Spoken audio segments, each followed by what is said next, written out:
جو مٹی کو سونا بنا دیتی ہے اور سونے کو مٹی بنا دیتی ہے، اللہ فرماتا ہے اس کو پہچانو، وہ کون ہے؟ وہ تمہارا رب ہے۔ مومن کا توکل اور مومن کا بھروسہ اللہ کی ذات پہ ہونا چاہیے۔ جب ہم اللہ کی ذات پہ اپنا مکمل بھروسہ، جسے توکل کہتے ہیں، قائم کر لیں گے، تو میرے اور آپ کے آقا و مولا نے ارشاد فرمایا کہ اگر تم اللہ پر توکل کا جو حق ہے وہ ادا کر دو تو وہ تمہیں ایسے رزق عطا کرے جیسے پرندوں کو عطا کرتا ہے۔ جب گھر سے نکلتے ہیں تو اس وقت وہ خالی پیٹ ہوتے ہیں، اور جب واپس آتے ہیں تو کبھی بھی کوئی جانور بھوکا واپس نہیں آیا، اور سب سے اچھا کھاتے بھی ہیں۔ ہمارے علاقے میں تو زیادہ باغات نہیں ہیں، امرود کے باغات ہمارے علاقے میں پائے جاتے ہیں۔ تو امرود کے باغ میں جو اگر کوئی دیہات کا شخص ہو یا جس کا امرودوں کا باغ ہو یا امرودوں کے باغ میں اس کا آنا جانا رہا ہو، اس سے پوچھئے کہ سب سے اچھا پھل امرود کے پیڑ پہ اچھا دانہ کون سا ہوتا ہے؟ کوئی آپ کو کہے کہ یار امرود توڑ کے لاؤ، میٹھا ہو اور جو ہے وہ پکا ہوا ہو اور ذائقے دار ہو، تو وہ جاؤ توڑ کے لاؤ۔ تو کوئی مجھے اگر کہے تو میں جب امرود توڑ کے لاؤں گا تو کبھی پھیکا نہیں ہوگا، میں امرود توڑ کے لاؤں گا تو کبھی بد ذائقہ نہیں ہوگا۔ آپ مجھے پوچھیں کہ آپ کے پاس کیا فن ہے؟ میرے پاس فن یہ ہے کہ میں نے امرودوں کے باغوں میں جو ہے وہ بچپن گزارا ہے، اور مجھے پتا ہے کہ اچھا اور پکا پھل کون سا ہوتا ہے۔ لیکن میں آپ کو نشانی بتا دیتا ہوں، اب نئی نسل انہوں نے نہیں دیکھا، آپ باغ میں جائیں اور شاخوں سے لٹکے ہوئے امرود دیکھیں، جس امرود کو طوطے نے کھا کے چھوڑا ہو اس کو آپ توڑ لیں، میٹھا بھی ہوگا، ذائقے دار بھی ہوگا، ایکسپورٹ کوالٹی سے بھی بہتر ہوگا۔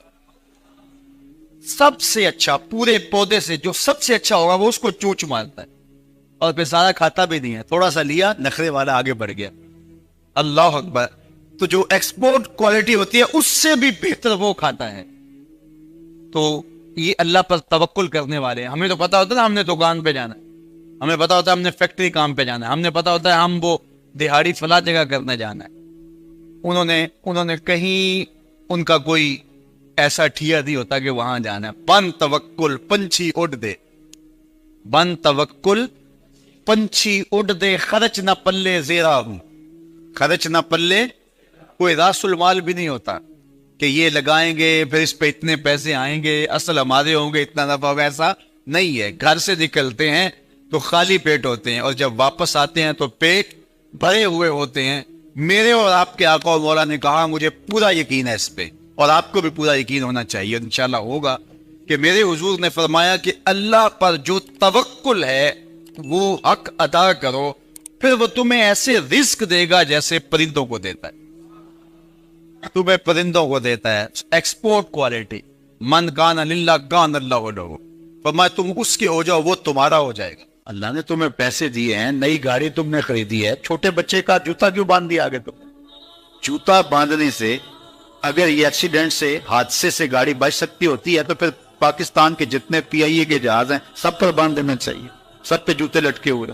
عجیب تم نے فلسفہ تراشا، کسی نے جو ہے وہ کالی رنگ کی پٹی باندھ دی نیچے، اس سے اس کو نظر نہیں لگے گی۔ گھوڑے کے پاؤں کے نیچے جو کھری لگی ہوئی ہوتی ہے، کچھ لوگوں نے اپنے گھروں میں وہ باندھی ہوئی ہوتی ہے کہ اس سے ہمارے گھر کے اندر کوئی مصیبت نہیں آئے گی، کوئی تکلیف نہیں آئے گی۔ کسی نے ہنڈیا اپنے گھر کے اوپر الٹی رکھی ہوئی ہوتی ہے، یہ ہنڈیا بچا لے گی، اور یہ ہنڈیا کیا بچائے گی؟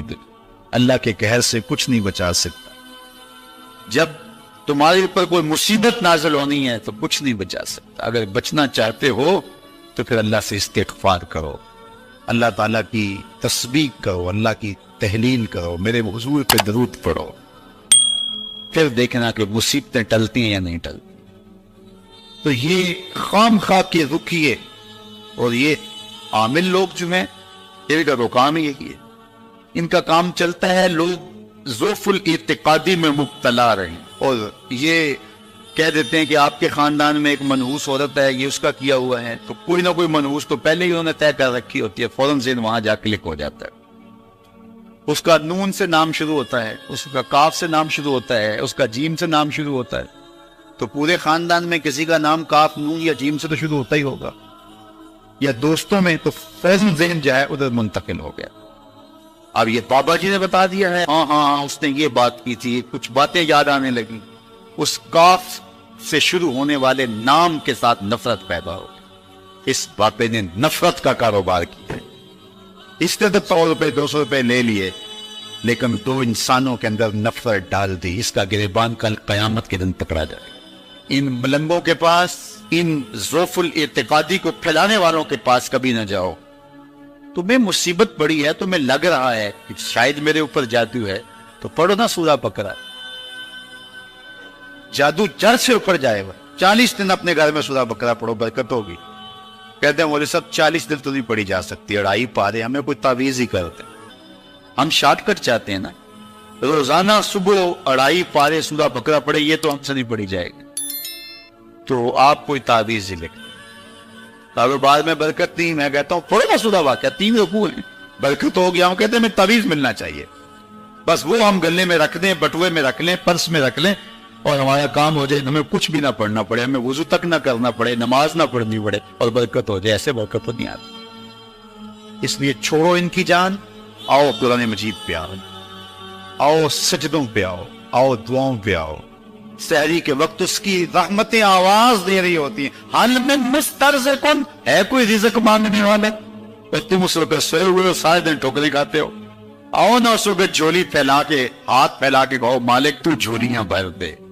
تو پھر دیکھنا میرا بیٹا سالم مشرکین کی قید میں ہے اور میں فقر کی حالت میں ہوں، تو فرمایا آل محمد کے پاس ایک سیر جو ہیں، بس اس کے علاوہ ہمارے پاس بھی کھانے کے لیے دنیاوی اسباب نہیں ہیں۔ کہا صبر کرو اور اللہ سے ڈرو، اور لا حول ولا قوت الا باللہ کثرت کے ساتھ پڑھو۔ یہ ایسا وظیفہ ہے، ایک حدیث پاک میں آتا ہے کہ یہ 99 بیماریوں کا علاج ہے، اس میں سب سے کم درجے کی بیماری ہم اور غم ہے۔ یہ دکھ کا مداوع ہے، مشکلات کا علاج ہے، اور یہ وظیفہ میرے حضور نے بتایا۔ حضرت ابو ذر غفاری رضی اللہ تعالیٰ عنہ کو حضور نے 5 چیزیں بتائی تھی، ان میں سے 5ویں چیز یہ تھی کہ ابو ذر کثرت کے ساتھ لا حول ولا قوت الا باللہ پڑھا کرو۔ فرمایا عرش الہی کے نیچے ایک خاص خزانہ ہے، یہ وظیفہ وہاں سے آیا ہے۔ یہ زندگی میں معمول بنا لو، جب پھنس جاؤ، مشکلات میں آ جاؤ تو لا حول ولا قوت الا باللہ پڑھو، اللہ راستے کھولے گا۔ تو حضور نے 3 چیزیں فرمائی، اللہ سے ڈرو، صبر کرو، اور کثرت کے ساتھ لا حول ولا قوت الا باللہ پڑھو۔ وہ فرماتے ہیں کہ میں یہ عمل شروع کیا، ابھی گھر میں بیٹھا ہی تھا کہ دروازے پہ دستک ہوئی، تو میں اٹھا کہ دروازہ کھولوں دیکھوں کہ کون ہے۔ تو دروازہ کھولا، دیکھا میرا بیٹا کھڑا ہے اور اس کے پیچھے 100 اونٹ کھڑے ہیں۔ تو میں نے کہا کہ تم اور یہ اونٹ؟ کہا مجھے موقع لگ گیا، میں ان کی قید سے بھاگ آیا۔ وَيَرْزُقْهُ مِنْ حَيْثُ لَا يَحْتَسِبُ، وہ تمہیں وہاں سے رزق دے گا جہاں سے تمہیں گمان بھی نہیں۔ اس کے ہو کے تو دیکھو، اللہ اکبر، اللہ کی ہو جاؤ تو پھر وہ تمہاری ضرورتوں پر کفیل ہو جائے۔ فرمایا حضرت عبداللہ ابن مسعود رضی اللہ تعالیٰ عنہ نے کہ کسی شخص کو فقر و فاقہ آ جائے تو وہ لوگوں کو بتائے کہ میں آج کل بڑے مشکل حالات میں ہوں، ہر وقت لوگوں کو بتاتا رہے، تو اس کی مشکل بڑھے گی، اس کی مشکلیں آسان نہیں ہوں گی اس طرح۔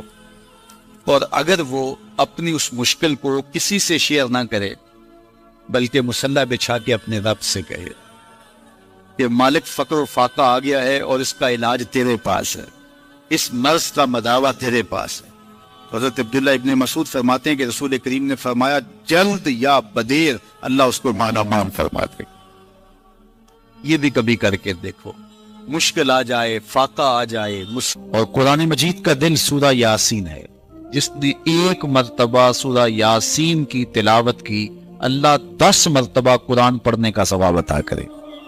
اور کتنا بڑا اجر ہے، آپ 1 سال میں بھی شاید 10 قرآن مجید نہ ختم کر سکے، اور سورہ یاسین پڑھیں تو 10 مرتبہ قرآن مجید پڑھنے کا ثواب نصیب ہوگا۔ تو اپنی صبح کا آغاز سورہ یاسین سے کیا کریں. نماز فجر کے بعد اشراق تک سورہ یاسین پڑھ لیا کریں. سورہ یاسین اگر آپ پڑھ کے اپنے دن کا آغاز کرتے ہیں آپ کا سارا دن خیر سے گزرے گا. اس دن اگر کاروبار کریں گے تو برکت ہوگی. اس دن بہت ساری بیماریوں سے، آفات و بلیات ارضیہ اور سماویہ سے بچے رہیں گے. لوگوں کے شر سے، حادثات سے محفوظ رہیں گے. میرے حضور نے ارشاد فرمایا قرآن مجید میں ایک سورت ہے جس کی 30 آیات ہیں. اگر کوئی شخص اس کی تلاوت کرتا ہے تو وہ سورت پڑھنے والے کی شفاعت کرتی ہے، اور اتنی بار شفاعت کرتی ہے کہ اس کو بخشوا کے چھوڑتی ہے. وہ سورت کون سی ہے؟ وَهِيَ تَبَارَكَ الَّذِي بِيَدِهِ الْمُلْكُ. یہ سورت الملک ہے. 30 آیتیں ہیں. جو شخص اس کی تلاوت کریں یہ اتنی بار سفارش اللہ کی بارگاہ میں کرتی ہے کہ اپنے پڑھنے والے کو بخشوا کے چھوڑتی. اپنے دن کا آغاز سورہ یاسین سے کریں اور اپنی شب کا آغاز سورہ ملک سے کریں. سونے سے پہلے سورہ ملک کی تلاوت ضرور کر لیں. انشاءاللہ اس سے رات برکت سے گزرے گی. جس نے ایک دن میں 100 مرتبہ سبحان اللہ و بحمدہ پڑھا. کتنی مرتبہ؟ 100 مرتبہ. کیا پڑھا؟ سبحان اللہ و بحمدہ. فرمایا کہ اس کے گناہ سمندر کی جھاگ کے برابر بھی ہوں تو اللہ معاف فرما دے گا. تو یہ اپنے وظائف میں شامل کر لیجئے سبحان اللہ و بحمدہ. اور حدیث بخاری ہے کہ 2 کلمے ایسے ہیں جو اللہ کو محبوب ہیں اور زبان پر مشکل نہیں، زبان پر بڑے آسان ہیں، اور جب میزان پہ رکھے جائیں گے تو پلڑے کو جھکا دیں گے، بڑے بھاری ہیں میزان پہ. وہ 2 کلمے یہی ہیں سبحان اللہ و بحمدہ سبحان اللہ العظیم. تو اگر اس کو 100 مرتبہ روزانہ پڑھے تو سمندر کی جھاگ کے برابر بھی گناہ ہو تو اللہ معاف فرما دیتا. اللہ فرماتا ہے ما یفعل اللہ بعذابکم. وہ تمہیں عذاب دے کے کیا کرے گا؟ ذرا لہجہ دیکھیے، ذرا انداز. ما یفعل اللہ بعذابکم. وہ تمہیں عذاب دے کے کیا کرے گا؟ تم اس کی مخلوق ہو، اپنے دستے قدرت سے اس نے تمہیں بنایا ہے، تو وہ تمہیں عذاب دے کے کیا کرے گا؟ اس کی ضرورت نہیں ہے کہ تمہیں عذاب دے، نہ اس کی چاہت ہے کہ تمہیں عذاب دے. کوئی خود چھلانگے لگائے تو اس کی مرضی. فرمایا کہ ما یفعل اللہ بعذابکم. وہ تمہیں عذاب دے کے کیا کرے گا؟ ان شکرتم وآمنتم. اگر تم شکر ادا کرو اور ایمان لاؤ تو وہ تو قدردان ہے جو کوئی اس کا شکر کرتا ہے اور جو اس پر ایمان لاتا ہے. تو اللہ اس کے لیے عذاب نہیں رکھا، اس کے لیے رحمتیں رکھی ہوئی. تمہیں دست قدرت سے بنایا ہے اور وہ تمہیں خوش دیکھنا چاہتا ہے، تمہیں خوشحال دیکھنا چاہتا ہے، تمہیں سرشار دیکھنا چاہتا ہے، تمہیں نہال دیکھنا چاہتا ہے، تمہاری زندگی کو خوشگوار دیکھنا چاہتا ہے. تم نے اپنے آپ کو خود اپنے اعمال کی وجہ سے مصیبتوں میں ڈالا ہے، تو کہا شکر کرنے کی عادت ڈال لو. دیکھنا پھر اللہ تعالیٰ جل شانہ کی رحمتیں تمہارے اوپر کس طرح اترتی ہے، اس کی نوازشیں تمہارے اوپر کیسے برستی.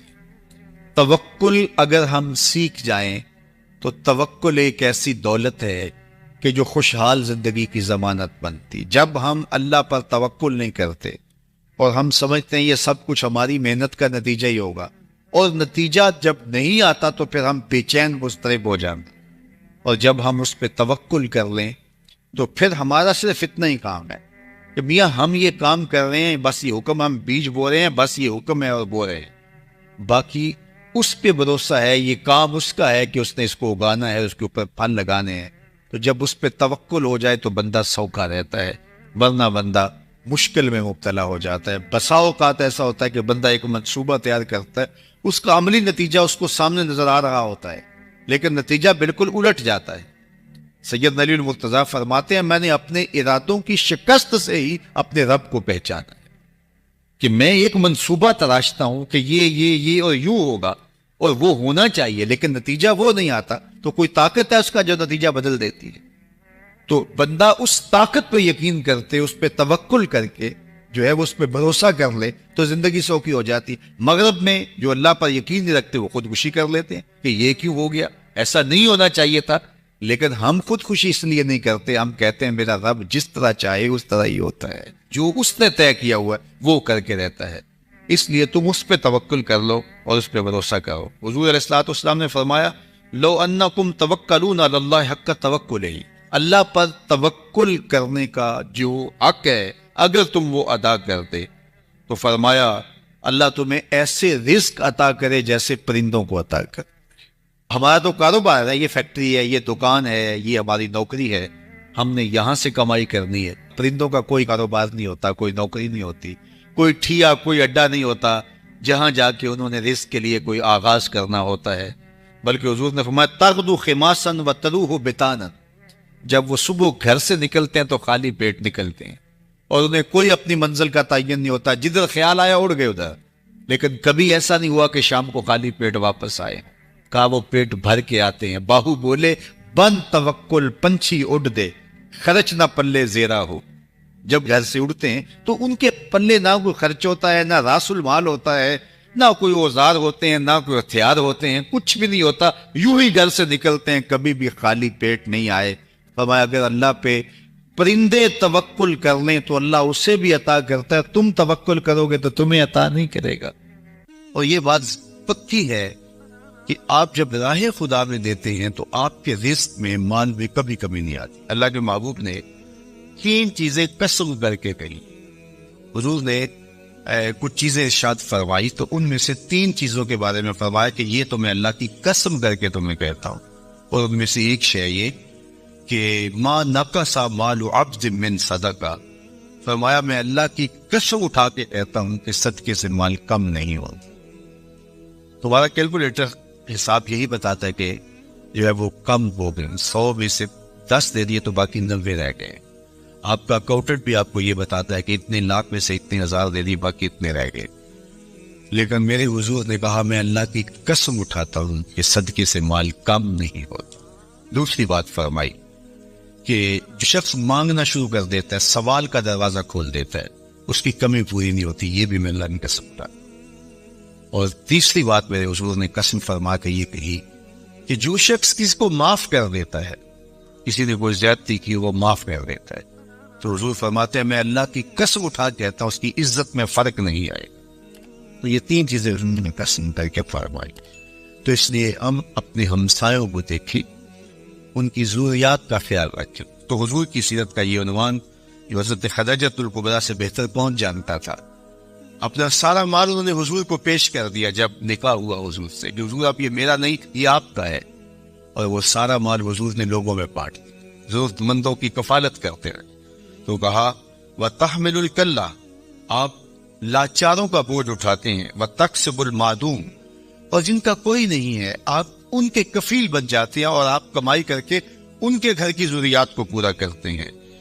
وَتَقْرِي الضَّيْفَ، اور آپ کی یہ خوبی ہے کہ آپ مہمان نواز ہیں، مہمان نوازی آپ کا شعار ہے، آپ کا طرز زندگی ہے، اور مہمان کو جو کھلایا جاتا ہے اس کا حساب بھی نہیں ہوتا، اور مہمان کے ساتھ جو بیٹھ کے کھایا جاتا ہے اس کا بھی حساب نہیں ہوتا، اور مہمان اپنا رزق خود لے کے آتا ہے اور برکت چھوڑ کے جاتا ہے۔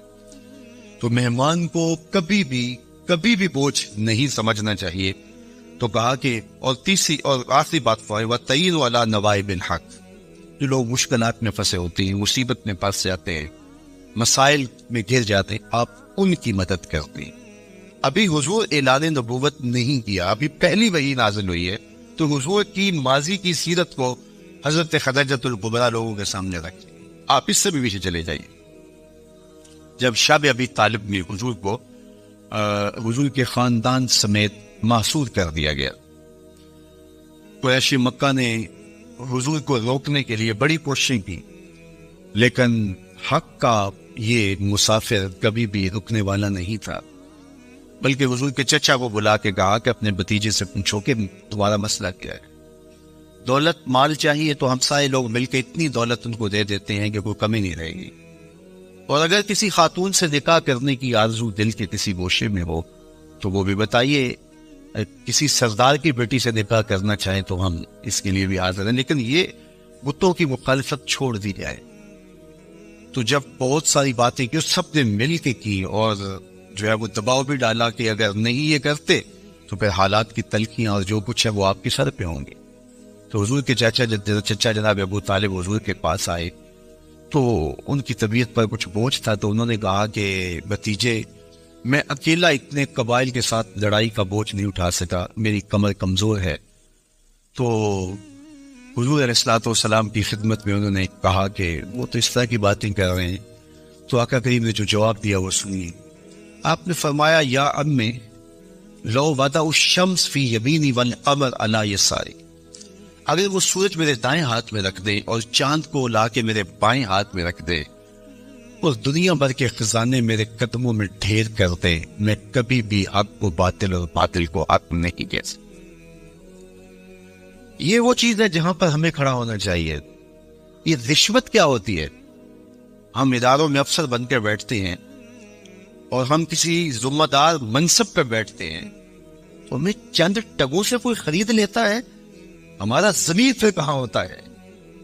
کائنات کی نعمتیں اس کو پیشکش کی جا رہی ہے جو پیدا ہوا تو باپ کا سایہ سر پہ نہیں ہے، 6 سال کی عمر ہے تو ماں انتقال کر گئی، یہ حالت ہے۔ لیکن کہا جا رہا ہے کہ جناب آپ کو جو چاہیے ہم فراہم کرتے ہیں، لیکن کہا لو وضع الشمس فی یمینی، اگر وہ سورج کو میرے دائیں ہاتھ میں رکھتے اور چاند کو میرے بائیں ہاتھ میں رکھتے اور میرے پاؤں میں کائنات کے خزانے لا کے دولت قارون بھی رکھ دیں، لیکن میں پھر بھی حق کو حق کہوں گا، باطل کو باطل کو، تو میں چند ٹبوں پہ اپنی ضمیر کا سودا کیسے کر سکتا ہوں اگر میں رسول اللہ کو مانتا ہوں، اگر میں حضور علیہ الصلوۃ والسلام کا فالوور ہوں، اگر میں ان کا امتی ہوں، ان کا غلام ہوں، ان کا عاشق ہوں، تو پھر میں کیوں اپنے ملک کو بیچوں، میں کیوں عدل کو بیچوں، میں کیوں انصاف کو بیچوں، میں کیوں اپنے منصب کو بیچوں، میں کیوں لوگوں کے حق غصب کروں، لوگوں پر زیادتیاں کروں،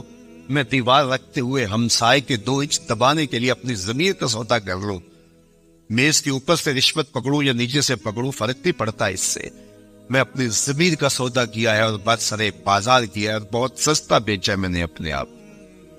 وہ کیا کسی نے کہا تھا کہ ہر 2 عالم قیمتیں خود گفتائی، نرخ بالا کن کہ ارزانی ہنوز، 2 جہاں کو تو نے اپنی قیمت بتایا ہے، اپنا نرخ بتایا ہے کہ 2 جہاں میری قیمت لگتی ہے، کہا قیمت بڑا ابھی سستا بک رہا ہے، یہ ساری کائنات تیری قیمت لگا دی جائے لیکن تیری قیمت پھر بھی نہیں ہے اور تو سستا بک رہا ہے، نرخ بالا کن کے ارزانی ہنوز، تیری قیمت جو ہے وہ یہ 2 جہاں نہیں ہے، تیری قیمت صرف تیرے رب کی رضا ہے۔ تو کہا کہ میں کبھی بھی، تو یہ حضور علیہ الصلوۃ والسلام کی زندگی تھی۔ خیر انہوں نے جب کہا کہ میں تو نہیں تمہاری بات کو ماننے والا، تو پھر انہوں نے سماجی بائیکاٹ کر دیا، سوشل بائیکاٹ کر دیا اور حضور کو شب ابی طالب میں مقید کر دیا۔ تو حضور کے چچا نے اس وقت ایک قصیدہ لکھا حضور کے نام، چونکہ یہ پانی نہیں پہنچنے دیتے تھے، غلہ نہیں پہنچتے تھے، کوئی باہر سے بھی آتا تاجر تو اس کا غلہ خود خرید لیتے کہ کہیں وہ بنو ہاشم کے پاس نہ چلا جائے، اور وہ خرید کے اپنی زندگی اور موت کے درمیان جو ٹوٹتا ہوا رشتہ ہے جو ہے وہ اس کو کہیں بچا نہ پائے۔ تو حضور کے چچا نے ایک ماضی کا واقعہ قریش کو یاد دلایا اس قصیدے میں۔ ہوا اس طرح کہ حضور کی عمر تھی کوئی 9 سال یا 8 سال کہ مکے میں قحط پڑ گیا، تو حضور کے چچا کے پاس لوگ آئے کہ قحط پڑ گیا ہے اور آپ اولاد اسماعیل سے ہیں، تو اللہ کی بارگاہ میں دعا کیجیے کوئی بارش کے آثار پیدا ہو اور کوئی سبزہ پیدا ہو۔ آپ نے فرمایا تم بھی سین حرم میں پہنچ جاؤ، میں بھی پہنچ جاتا ہوں، وہ اللہ کی بارگاہ میں دعا کرتے ہیں۔ خیر لوگ جمع ہو گئے تو حضور کو ساتھ لیا حضور کے چچا نے اور سین حرم میں پہنچے اور کعبۃ اللہ کی دیوار کے ساتھ حضور کو یوں کھڑا کیا کہ حضور کی پشت کعبہ کی دیوار کے ساتھ لگ رہی تھی اور رخ لوگوں کی طرف تھا۔ تو جب یوں حضور کھڑے ہو گئے تو حضور کے چچا نے ایسے ہاتھ پھیلا کے کہا اے اللہ اس گوری رنگت والے کے صدقے بارش نازل کر۔ راوی کہتا ہے ابن اسحاق نے لکھا ہے، باقی لوگوں نے بھی لکھا ہے کہ ابھی جو ہے وہ لوگ گھروں کو نہیں پہنچے تھے کہ چھم چھم می برسنے لگا اور لوگ ٹھیک کے گھروں کو گئے اور اتنا سبزہ ہوا کہ لوگ خوشحال ہو گئے۔ تو آج جب حضور علیہ السلام اور حضور کے خاندان کو شب ابی طالب میں مقید کر دیا گیا تو کچھ پہنچنے بھی نہ دیا جاتا، تو حضور کے چچا نے یہ پرانا واقعہ قریش کو یاد دلاتے ہوئے کہا وَأَبْيَضُ يُسْتَسْقَى الْغَمَامُ بِوَجْهِهِ سِمَالُ الْيَتَامَى عِصْمَةٌ لِلْأَرَامِنِ، آج تم پانی نہیں پہنچنے دیتے، غلہ نہیں آنے دیتے، وہ واقعہ بھول گئے ہو جب قحط پڑا تھا اور نہ بارش برستی تھی نہ سبزہ اگ رہا تھا، جانوروں کی چھاتیاں بھی سوکھ گئی تھی، دودھ بھی نہیں مل رہا تھا، یہی میرا وہ گوری رنگت والا بھتیجا تھا جس کے چہرے کو دیکھ کے امٹ کے بادل آئے تھے.